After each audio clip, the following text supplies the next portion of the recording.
আমার চাচা আইছে, এই যে আমার চাচা আই ওই আমার ফুবুরে ভিডিও কল দেওয়া শুরু করে দিয়েছে, বুঝছেন? এই যে বিচার দিলাম, বউ ছাড়া কিছু বোঝে না। এই যে দেন সুন্দরীরা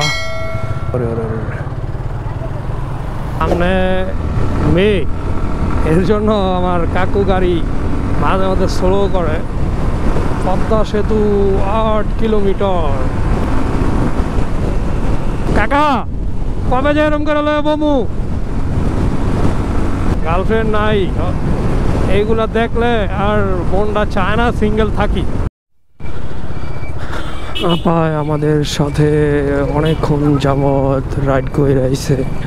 আমরা যেখানে যাইতেছি আপু মনে হয় ওইখানেই যাইতেছে লোকেশনে, ওই লোকেশনে মনে হয় ভাইয়া আপুরে নিয়ে ঘুরতে যাইতেছে। পরিবেশ আরে এত সুন্দর।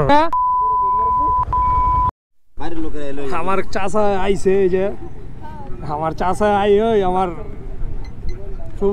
ফুবুরে ভিডিও কল দেওয়া শুরু করে দিয়েছে, বুঝছেন? এই যে বিচার দিলাম, বউ ছাড়া কিছু বোঝে না। এই যে দেন বউ ছাড়া কিছু বোঝে না, যেন যাবে খালি বউরে ফোন দিব। এই দেখছেন?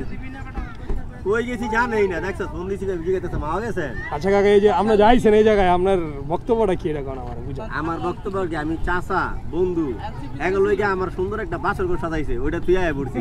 বোধ আল্লাহ বোধ কত ভালোবাসি। কাকার বিবাহ বার্ষিকী তুই আইসা করছে, বুঝছেন? আমার সাথে এই যে এইখান থেকে আপনার পদ্মা ব্রিজের লোকেশনটা দেখা যাচ্ছে। সুন্দর একটা পরিবেশ এইখানে। তো এইখানে আপনারা আসলে ট্রলার নিয়ে ঘুরতে পারবেন। ওইগুলো মানে চর, অথচ চর ওইগুলো মানে সব চর। পরিবেশটা সুন্দর আছে।